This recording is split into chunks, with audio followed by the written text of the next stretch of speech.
All right, hey guys, welcome into our second video in the Leaders Eat Last series. Now, as you know, this video series is where we talk to exceptional leaders from our community and those who know that true leadership is where you place others before yourself and where you get more in return when you give yourself. Now, leadership is the same, whether it be in sport, business, or in the community. It all requires a set of skills to bring people along for the ride. And the set of skills that we're using to guide this series is the Australian Institute of Management's 7 Skills of Successful Leaders. And here today to join me on the second talk and talk about the second skill, leading people, is David Joyce. David's the head of athletic performance at GWS Giants, a professional Australian rules football team based in Sydney, Australia.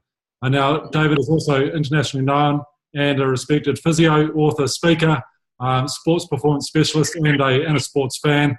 And David's worked with around the world in some pretty amazing teams and with athletes in the English Premier League, Super Rugby and AFL, and supported Olympic athletes. David, thank you very much for joining us here today. Good afternoon, Paul. Thanks for having me. Now, David, you've had obviously quite a journey and no doubt had the privilege of working with some great leaders in sport. Now, what do you reckon stands out from those great leaders in terms of the way that they lead the people in their team? Paul, I reckon probably the number one thing, the best leaders that I've ever seen, they exhibit a real sense of empathy, that their ability and their willingness to give of themselves for other people is really evident, whether those other people are athletes or their staff or coaches around them or whoever it is. There's a real sense of drive to make other people around them really good. And the way you do that is by understanding what their motivation is and where they want to get to. And the only way you can have that is through empathy. So, the best leaders I've ever seen have been the most empathetic. But that empathetic leadership, it's about putting others before yourself and knowing that, the job of a leader I see is creating other leaders, isn't it? I think so. And it's not about how many followers you have; it's about how many leaders you create. I agree. Cool. And so when you came into GWS in December 2014, it was entering its third year in the competition. It was probably still finding its feet a little bit as a very young club. But last year, GWS had a standout season. Now, you also have a team that you lead, and I can imagine that your role is more than just that of leading the athletic performance team. So what are some of those broader team and organisational leadership roles that you've taken on to create that success at GWS? And what do you see that they're important outside of your primary role of leading the team that you have?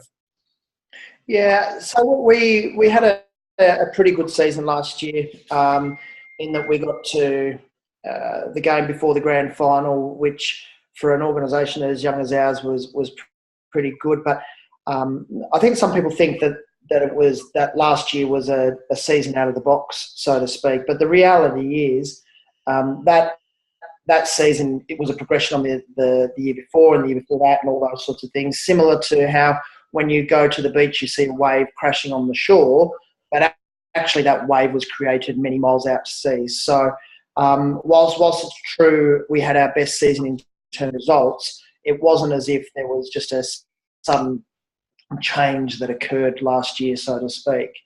In answer to your question about my role and the broader context of it, so to take it back a step for your viewers and listeners, I suppose that my job is to lead the athletic performance unit at the football club, and that involves working with a team of sports scientists, strength and conditioning staff, sports medics, physios, psychology, dietitian. We've got a bunch of interns and PhD scholars as well. So it's a pretty broad range of expertise and backgrounds in the group that I lead.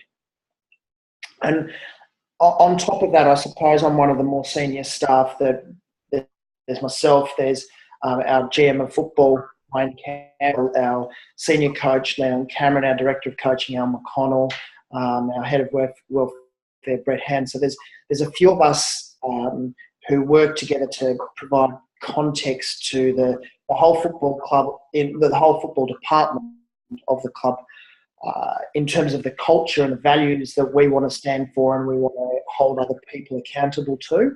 And we work within the framework that's set by our leadership team as well, our players. So it's more than just the X's and O's of teaching squatting and strapping ankles and improving running technique and those sorts of things. Those things all matter, but actually where the big shift come, I think, and the really important pieces come from is taking that 10,000-foot view and being the custodians of standards and culture. And I suppose that's what the framework in which I operate exists in. Yeah, no, and you hit on a couple of really interesting points there. So one around setting strategy, which was obviously our last talk in this series, and how setting strategy is really important to be able to have those goals. And you've obviously had a goal there at GWS that's been long term.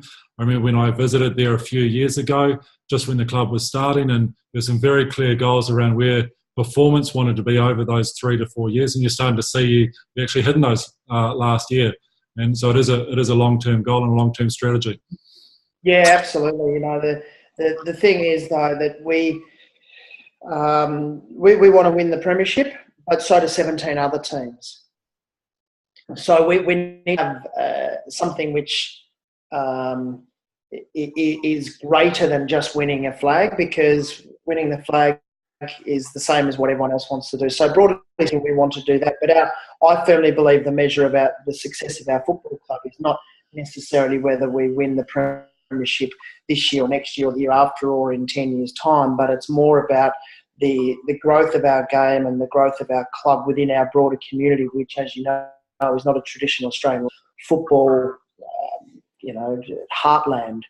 So the real strength of the success of our football club is not games won and lost in the short term, but in 2027 when we're not doing so well, are we still getting a full stadium? Yeah. And that's that longer term strategy as well. My immediate responsibility, of course, is being able to ensure that our play for the next game. But more broadly speaking, we want to create a sustainable legacy piece for those of us that follow. Yeah, no, and look, that's you can really take that, and like I said, leadership doesn't. It applies across all industries, and you can take that message into business just as well as you can use it in high performance sport, I reckon. Yeah, I think so. Leadership is leadership. You make other people great, whether that is footballers or whether it's a team of doctors or a team of architects or a team of hairdressers. It's still leadership. Yeah. And so the other part there that you mentioned, you're talking about you're leading a team that's pretty diverse in skills, and you're not the expert across all of those areas. So how do you have confidence in yourself as a leader whilst you're building your team around you? How do you have confidence in your team that they're doing what you need of them in terms of their expertise? Well, I'm lucky that my background is such that I've got a sports medicine and a strength and conditioning sports science background. So I can have informed conversations with everyone in our team. And I've been doing this job for a long time now, so I suppose that you glean skills and knowledge and wisdom from just about every area that you work in, particularly if you're a reflective practitioner.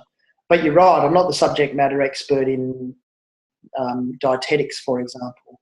What I am confident in, though, is A, the people that I have in my team, B, that they are working towards a shared vision, so no one is going rogue down blind alleys, which is not contributing to the overall vision of what we are trying to aspire to. But B, that I've got the ability to ask appropriate questions when I need to, even if I don't know the answers. I reckon I can ask the right questions. Having said that, though, I think the most important thing is not whether not that I need to be the final decision maker on every particular topic, but that I trust the people that are making those decisions, that they're making it according to that shared vision that we have. So I guess my skill set in that space, in answer to your question directly about whether I'm the subject matter expert or not, is that if I believe that what I'm good at doing is asking the right questions to get to the right outcomes, and setting the outcome rather than setting the path to get to that outcome, or making every decision to get to that outcome. Yeah, brilliant. And I suppose sort of taking that and then going back to an early one, we were talking about empathetic leadership.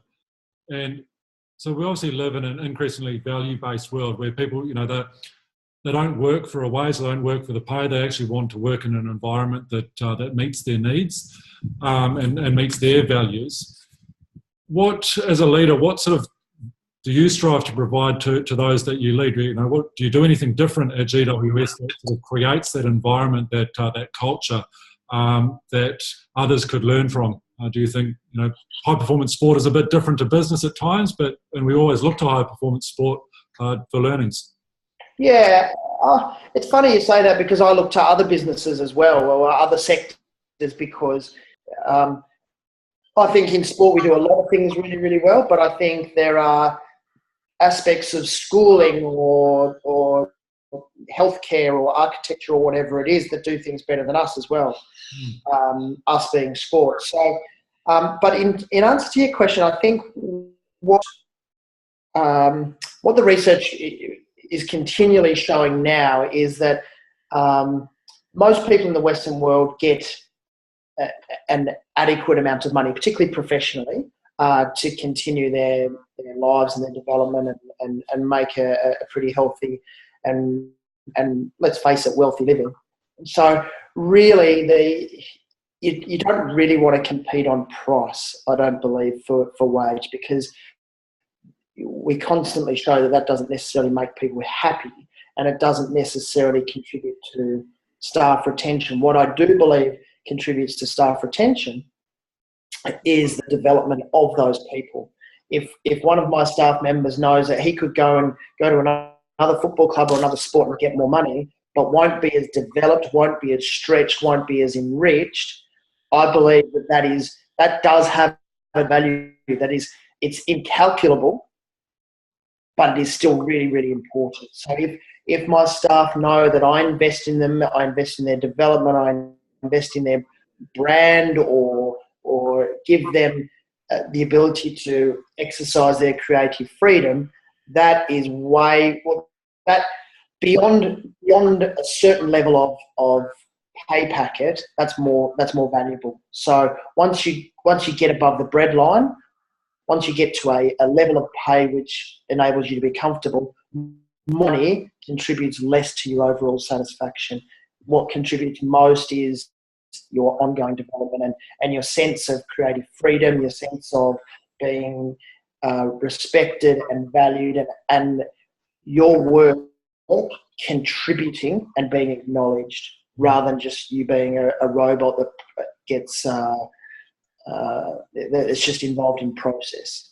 So I try to make sure that all my staff have creative input, that they are acknowledged, and that they're rewarded appropriately. But not only that, but they're stretched, and that they're continually improving, whether that be as a practitioner or as a person. Yeah, and a lot of businesses and a lot of leaders that don't get that, that's the first part of the budget to get cut a lot of the times, is that staff development, that professional development, that investment in your staff, isn't it? Yeah, exactly. Or the other thing is that in order to be a lure to get someone to stay, they might just offer them more money, but to do the same job. And ultimately, most people at higher management level are not really leaving for more money. They're leaving for better experiences or more input or whatever. So chucking more money at the issue is not really Yeah, yeah. So what do you think is the biggest sort of leadership lesson that you have learned over the last 12 months or so, leading the team that you lead there, or sort of seeing, might be over the last posting here with GWS. Yeah, I'm not sure about the biggest lesson necessarily, but what I think I've had a growing appreciation for is the absolute necessity to have an alignment of expectations, so that my staff, my players, my coaches, we're all on the same page regarding whatever issue it is, because I've got this firm belief that conflict in the workplace and probably in all relationships comes when there's a malalignment of expectations. I'm thinking that this player is going to come back from injury in 4 weeks, but the coach is expecting it at 2 weeks. Then all of a sudden that malalignment of expectations creates anxiety, and anxiety creates, in a lot of cases, poor behaviour and irrational decision making. So the importance of getting everyone on the same page, having absolute clarity wherever possible, and not being afraid to communicate bad news, just, rip the Band-Aid off quickly, so to speak. I've over the journey, I've come to realise that this is perhaps one of the most critical, but also most overlooked aspect of leadership. People often don't like delivering bad news, and so they bury their head in the sand, hoping that the storm is going to pass over, but mostly it doesn't. Yeah. So it goes back, having that really strong sense of a strategy and why you're doing what you're doing, and being able to communicate that clearly so that you can actually, like you say, manage your staff, manage your expectations with them. You've got to start with that strategy. You've got to get everyone on that same page with where you're going and why you're doing what you're doing. Yeah, and you certainly can't performance manage someone if they're performing poorly, if they've got a different expectation of what their roles or duties or KPIs are, if they're different to what yours are. Yeah. They may be thinking they're doing a fantastic job because their expectations are completely different. Yeah. So you need to get on the same page there. Yeah. Awesome. And so last question, and I like to get this one out there because it helps. Like I say, we're all learning. That journey is a continuous learning for leaders as well. What book, website, or person do you follow that you'd recommend to other leaders, and why? Look, I read so broadly, and I try and get so many learnings from all sorts of media, Paul, about this. Like, I really like the stuff that you're doing. I try and have so many different mentors that I will just chat over the phone about a various issue or whatever. Really liked the book Creativity Inc. by Ed Catmull from Pixar. I thought that was terrific. I really liked Team of Teams by Stanley McChrystal. As 2 books that just spring to mind about leadership and I suppose empowerment of other people. I also really liked the book Turn That Ship Around, which was about the USS Santa Fe, about a submarine and the empowerment of staff and the emancipation of staff there. I thought that was terrific.